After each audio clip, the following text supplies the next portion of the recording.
साथियों, कुछ बिहार में जो हुआ उस पर कल एक ऑडियो टेप आपने सुना होगा। ऑडियो टेप सुना क्या आपने?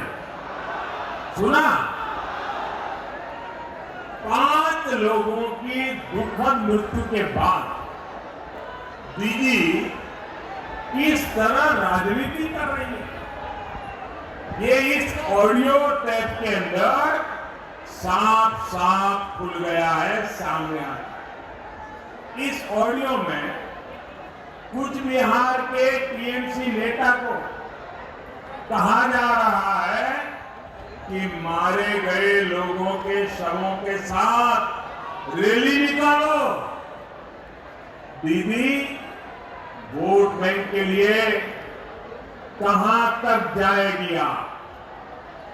सच्चाई ये है कि दीदी ने कुछ बिहार में मारे गए लोगों की मृत्यु से भी अपना सियासी फायदा करने की सोची।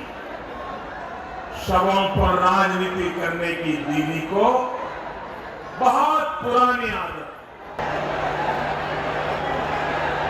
नमस्कार।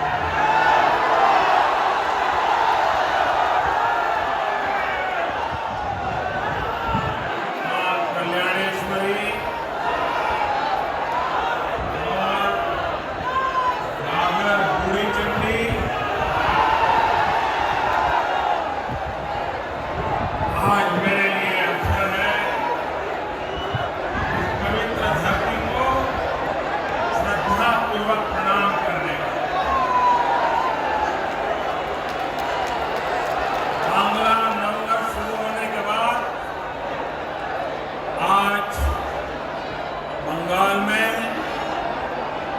मेरी ये पहली सभा है। नववर्ष में बंगाल में बीजेपी की डबल इंजन की सरकार बनने जा रही है। 4 दोपहर मतदान, 4 दोपहर मतदान, टीएमसी बोलो खान खान।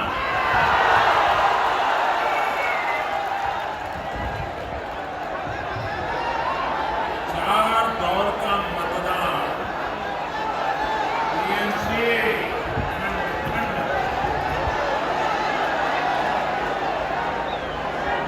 बाकी 4 दोपहर मतदान, बाकी 4 दोपहर मतदान दीदी भाई को टिकट कटा।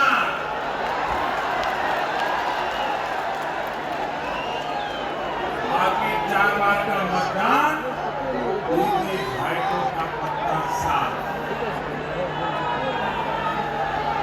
5वें चरण के मतदान में भी कमल के फूल पर बटन दबा करके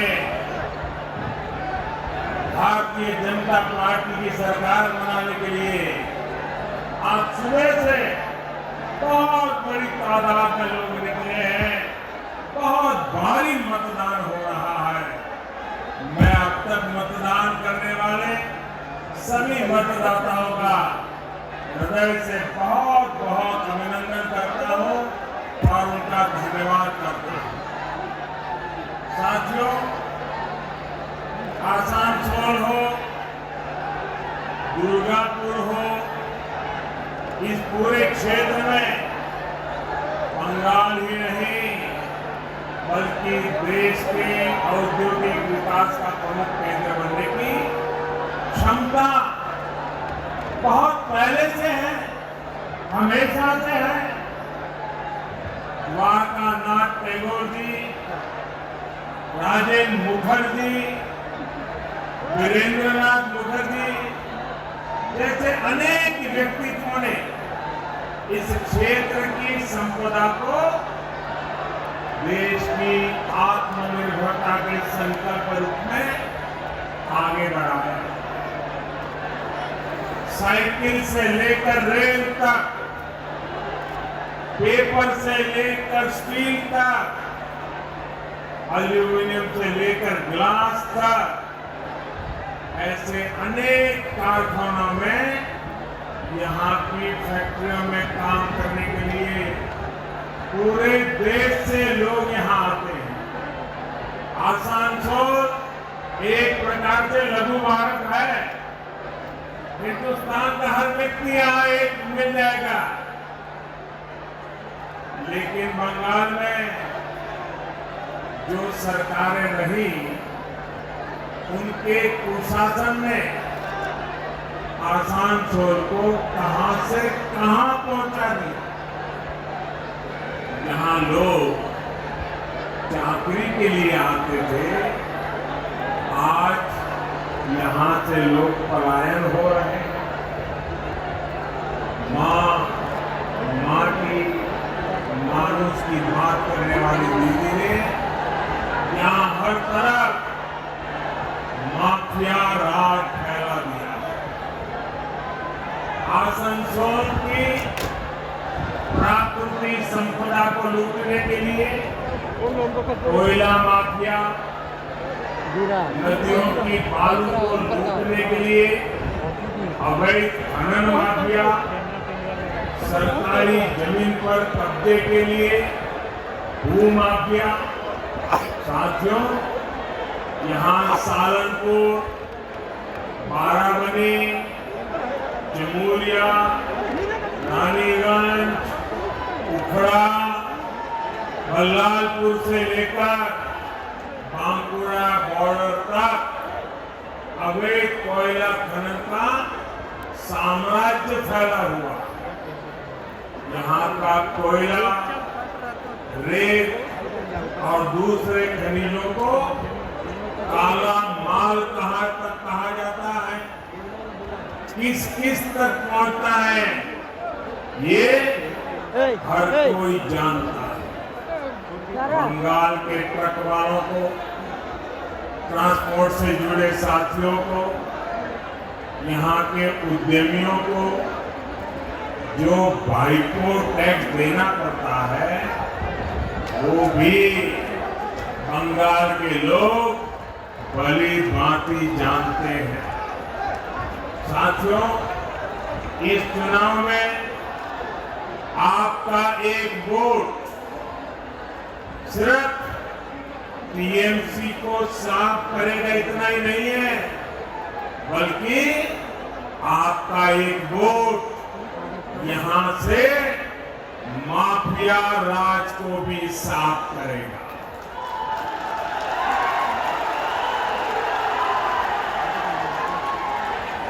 आपको पता है आपकी वोट की ताकत क्या है? आपका एक वोट पूरे माफिया राज को यहां से सफा कर देगा। ये ताकत है आपकी। लेकिन भाइयों बहनों, मैं आज आपको एक शिकायत करना चाहता हूं। करूं? आपके खिलाफ है शिकायत? करूं? बुरा तो नहीं मानोगे ना? लेकिन मेरी शिकायत जरा देखिए। देखिए, मैं अब 2 बार आया लोकसभा के चुनाव में। जब मैं प्रधानमंत्री बनना था और मैं आपसे वोट मांगने आया, बाबूजी के लिए वोट मांगने आया था। लेकिन पहले जब आया तब तो मेरे लिए वोट मांगता, फिर भी 1/4 लोग भी नहीं थे सभा में। आज चारों तरफ मैंने ऐसी सभा पहली बार देखी है, पहली बार देखी। अब बताइए, मेरी शिकायत मीठी है कि कड़वी है? आज आपने ऐसा दम दिखा दिया है, ऐसी ताकत दिखा दी है। मैं जहां देख सकता हूं मुझे लोग ही लोग दिखते हैं, बाकी कुछ दिखता ही नहीं। क्या कमाल कर दिया आप लोगों ने। लेकिन आगे का काम बहुत महत्वपूर्ण है, और वो है वोट देने के लिए जाना, वोट देने के लिए औरों को ले जाना। करोगे? पक्का करोगे? सब लोग करोगे? देखिए, तभी यहां से ये माफिया राज समाप्त, ये माफिया साहिब तभी समाप्त। और भाई बहनों, मैं बंगाल में जहां गया यही माहौल है। और उधर क्या है? दीदी, ओ दीदी,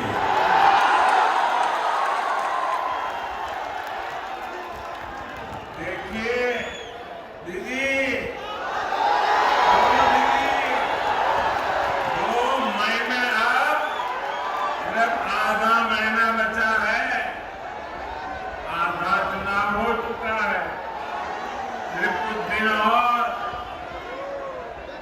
कोयला धुले मोयला जाएगा।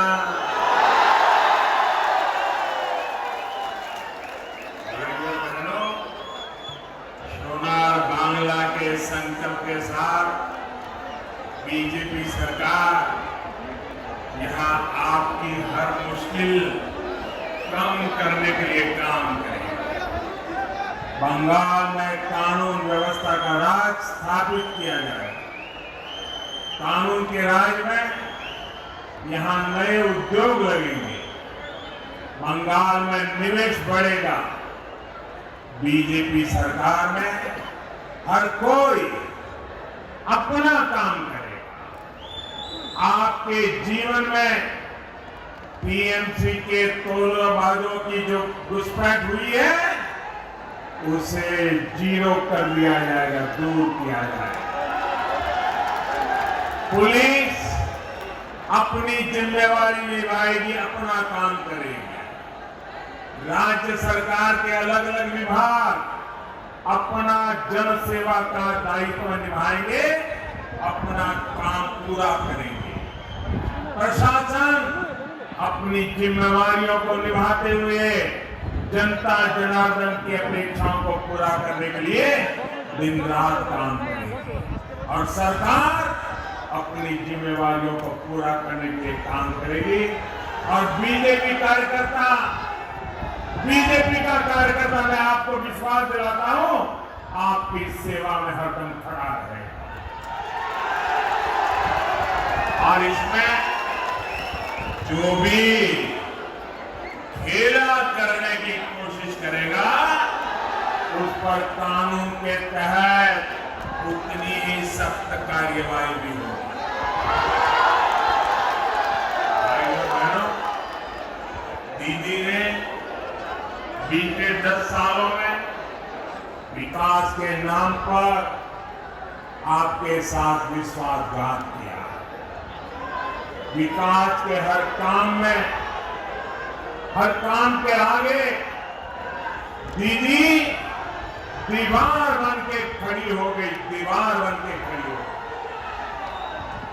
केंद्र सरकार ने 5 लाख रुपए के मुफ्त इलाज की सुविधा दी तो दीदी दीवार बन गई।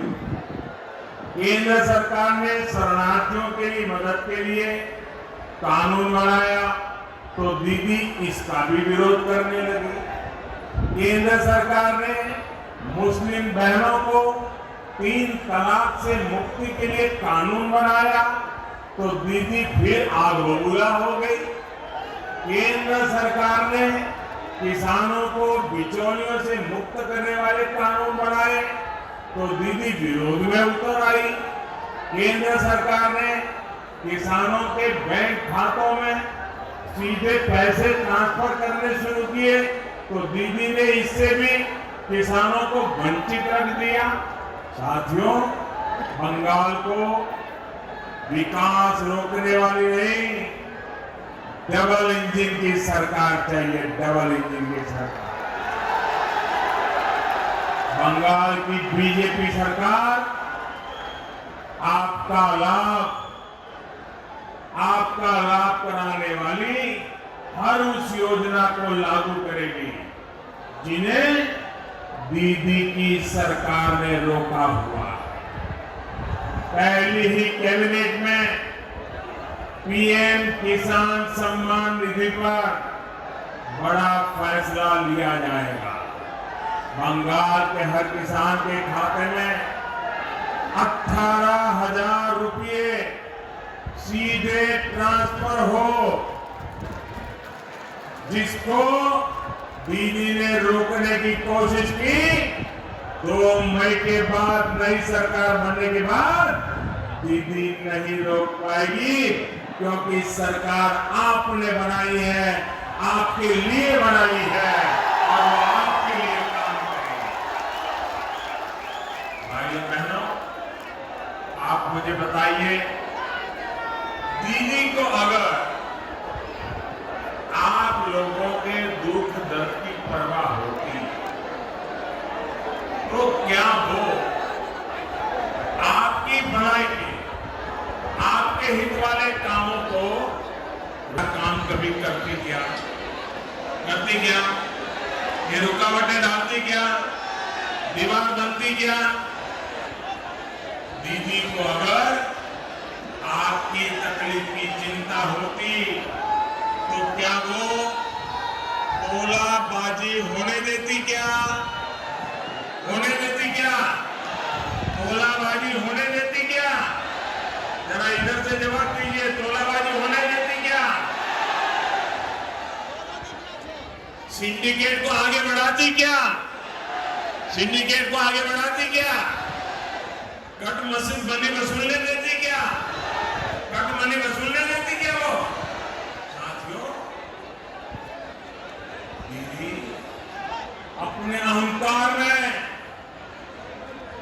अहंकार में दीदी इतनी बड़ी हो गई है कि हर कोई उन्हें अपने आगे छोटा दिखता है। केंद्र सरकार ने अनेक बार अनेक विषयों पर बात करने के लिए बैठकें बुलाई है, लेकिन दीदी कोई न कोई कारण बताकर इस बैठकों में नहीं आती। जैसे कोरोना पर पिछली 2 बैठकों में बाकी मुख्यमंत्री आए, लेकिन दीदी नहीं आई। नीति आयोग की गवर्नेंस काउंसिल की बैठक हो, बाकी मुख्यमंत्री आए, लेकिन दीदी नहीं आई। मां गंगा की सफाई के लिए देश में इतना बड़ा अभियान शुरू हुआ, लेकिन दीदी उससे जुड़ी जो बैठक होती है उसमें भी नहीं आई। 1-2 बार न आने को तो समझ में आता है, लेकिन दीदी ने यही तरीका बना लिया। दीदी बंगाल के लोगों के लिए कुछ देर का समय नहीं निकाल पाती, ये उन्हें समय की बर्बादी लगता है। और जब दीदी के तोलाबाज कोरोना के दौरान भेजे गए राशन को लूटते हैं, तो वो उन्हें खुली छूट देती है। केंद्रीय टीमें चाहे सहयोग के लिए आए या फिर करप्शन की जांच के लिए, दीदी उनको रोकने के लिए पूरे संसाधन लगा देती है। दीदी केंद्रीय वाहिनी नहीं, सेना तक को बदनाम करती है। राजनीति के लिए झूठे आरोप लगाती है। दीदी खुद को देश के संविधान से ऊपर समझती है।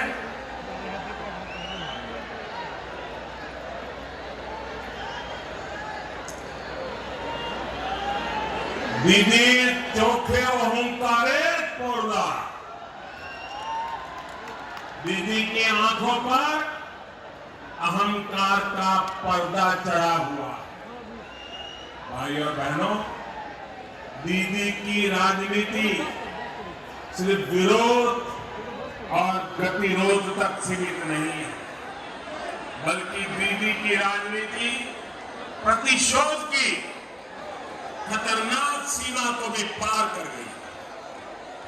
बीते 10 साल में बीजेपी के अनेकों कार्यकर्ताओं की हत्या की गई।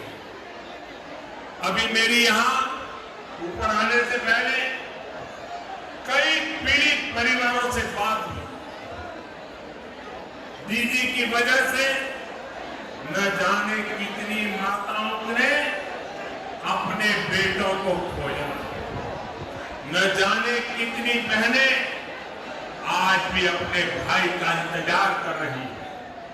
दीदी की निर्ममता, उनकी असंवेदनशीलता हमें कुछ दिन पहले ही फिर एक बार दिखाई दी, सुनाई दी है। साथियों, कुछ बिहार में जो हुआ उस पर कल एक ऑडियो टेप आपने सुना होगा। ऑडियो टेप सुना क्या आपने? सुना? 5 लोगों की दुखद मृत्यु के बाद दीदी किस तरह राजनीति कर रही है, ये इस ऑडियो टेप के अंदर साफ साफ खुल गया है, सामने आया। इस ऑडियो में कुछ बिहार के टीएमसी नेता को कहा जा रहा है कि मारे गए लोगों के शवों के साथ रैली निकालो। दीदी वोट बैंक के लिए कहां तक जाएगी आप? सच्चाई ये है कि दीदी ने कुछ बिहार में मारे गए लोगों की मृत्यु से भी अपना सियासी फायदा करने की सोची। शवों पर राजनीति करने की दीदी को बहुत पुरानी आदत। साथियों, दीदी ने बंगाल में यह हाल बना दिया है। जनता ने भी जब उनके विरोध की कोशिश की तो उसको कुचल दिया गया। बंगाल की जनता के अधिकार दीदी के लिए कोई मायने नहीं रखते। 2018 के पंचायत चुनाव पश्चिम बंगाल कभी नहीं भूल सकता। वर्धमान से लेकर बांकुरा, वीरभूमि, मुर्शिदाबाद के लोगों को आज भी याद है कैसे उनके अधिकारों को छीना है। आप सोचिए, बंगाल में 20,000 से ज्यादा पंचायतों में सीधे दीदी के तोलाबाजों को निर्वाचित कर दिया गया। दीदी ने इतना आतंक फैलाया कि 1/3 से भी ज्यादा पंचायतों में कैंडिडेट पर्चा तक नहीं पढ़ पाए। हमले के डर से व्हाट्सएप तक पर नॉमिनेशन फाइल करने, जीत के बाद भी जनप्रतिनिधियों को पड़ोसी राज्यों में शरण लेनी पड़ी। लोकतंत्र के इस अपमान से, लोकतंत्र को इस तरह कमजोर किए जाने से सुप्रीम कोर्ट तक में नाराजगी जताई, लेकिन दीदी ने लोकतंत्र का सम्मान नहीं किया, लोकतंत्र की परवाह नहीं की। साथियों, बंगाल और भारत के लिए रवि ठाकुर का आदेश है, रवि ठाकुर का आदेश है, चित्तो जेठा भय सुनो, चित्तो जेठा भय सुनो। हृदय जहां भय मुक्त रहे, लेकिन दीदी का प्रयास रहता है चित्तो जेठा भय आक्रांत, चित्तो जेठा भय आक्रांत। हृदय जहां भयाक्रांत रहे। दीदी को इस बार के चुनाव में छप्पा वोट नहीं करने दिया जा रहा, तो वो और बुधवा गई है। दीदी की गुंडागिरी, मस्तानगिरी का खेला नहीं करने दिया जा रहा है, तो दीदी बौखला गई है। दीदी द्वारा हर पैंतरा आजमाया जा रहा है ताकि बंगाल के लोगों को वोट देने से रोका जाए। टीएमसी द्वारा अभियान चलाए जा रहे हैं चुनाव आयोग पर दबाव बनाया जा रहा है। दिल्ली से लेकर बंगाल तक दीदी ने मोदी के खिलाफ मोर्चा खुलवा दिया है। दीदी, ओ दीदी,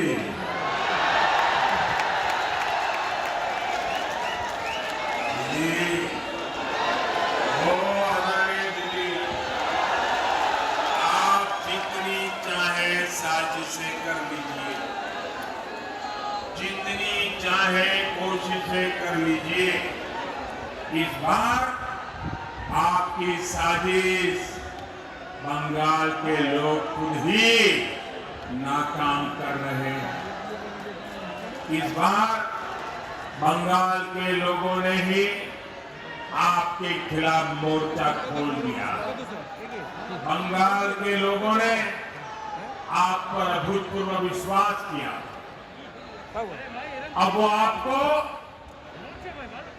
हमेशा हमेशा के लिए एक ऐसा सर्टिफिकेट देने वाली है बंगाल की जनता इस चुनाव में, जो आप जीवन भर घर में लटका करके रख सकती है।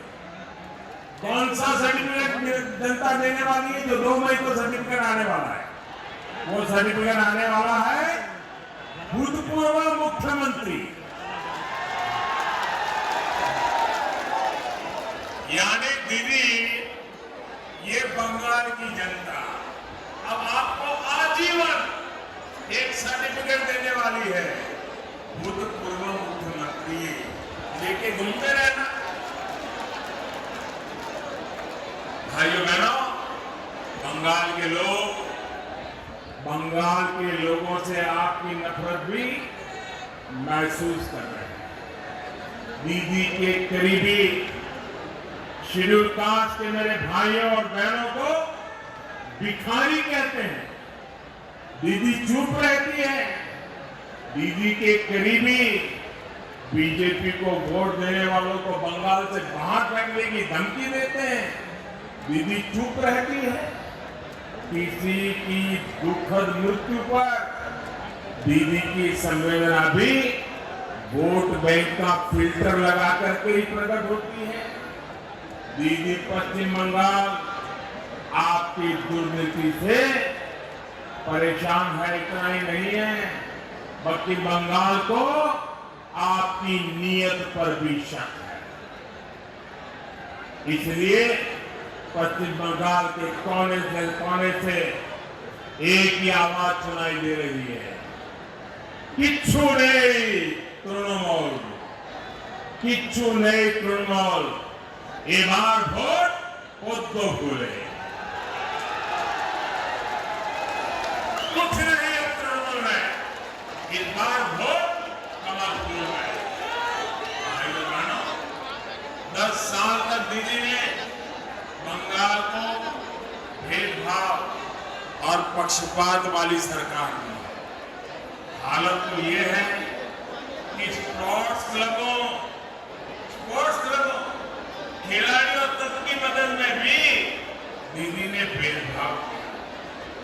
जो स्पोर्ट्स क्लब दीदी का गुणगान करे, उनके गीत गाए, उन्हें पैसा, जो खेल पर अपना ध्यान दे, बंगाल का नाम रोशन करे, वो स्पोर्ट्स क्लब यहां पैसों के लिए तरसते हैं।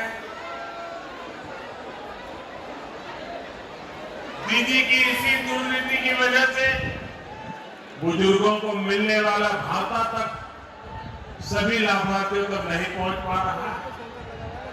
गांव की सड़क को भी दीदी की सरकार ने राजनीति का शिकार बना दिया। मनरेगा की मजदूरी हो या फिर आपदा की राहत हो, दीदी की सरकार ने सब में भेदभाव किया, पक्षपात किया।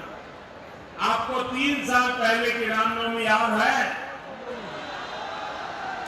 आसनसोल रानीगंज के दंगे कौन भूल सकता है? इन दंगों में सैकड़ों लोगों के जीवन भर की मेहनत राख हो गई। सबसे ज्यादा नुकसान गरीबों का हुआ, पटरी पर दुकान लगाने वालों और छोटे व्यापारियों का हुआ। दंगाइयों का साथ किसने दिया? दंगाइयों का साथ किसने दिया? दंगाइयों का साथ किसने दिया? कोई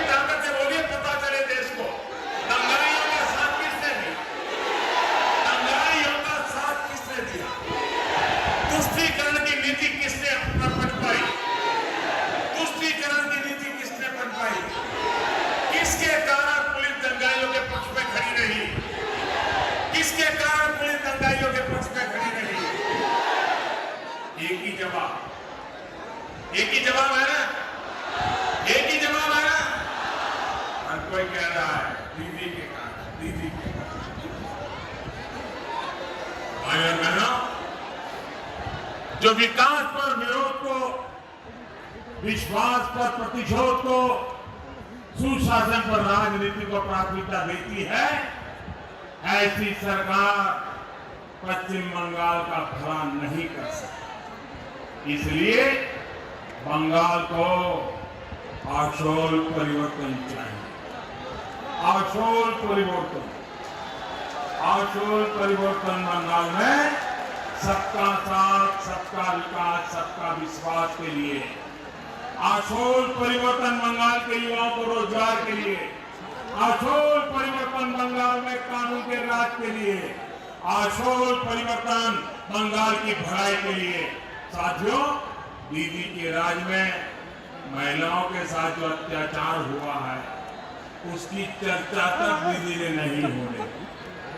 राज्य सरकार के आंकड़े छिपाकर महिलाओं पर अत्याचार की खबरों को दबाकर दीदी ने सबसे बड़ा खेला बंगाल की महिलाओं के साथ ही किया है। मैं आज विशेष रूप से बंगाल की बहन बेटियों को एक बात के लिए आश्वस्त करता हूं। बीजेपी की सरकार हर वर्ग, हर मत मजहब को उसकी बेटी की सुरक्षा और सम्मान को सुनिश्चित करेगी। दीदी की सरकार ने यहां रैप जैसे संगीन अपराध के दोषियों को जल्द से जल्द सजा सुनाने के लिए फास्ट ट्रैक कोर्ट पर अड़ंगा डाला, उसको रोक दिया। देश भर में ऐसी 1000 अदालतें खोली जा रही हैं, लेकिन दीदी ने बेटियों को न्याय दिलाने वाली ऐसी एक अदालत, एक भी अदालत खोलने नहीं दी। बीजेपी सरकार में फास्ट ट्रैक कोर्ट का भी तेजी से निर्माण किया जाएगा। गरीब, दलित, आदिवासी बेटियों को यहां से दूसरे राज्यों में भेजने का जो अवैध काम किया जाता है, उस पर रोक लगाने के लिए सख्त कदम उठाए जाए।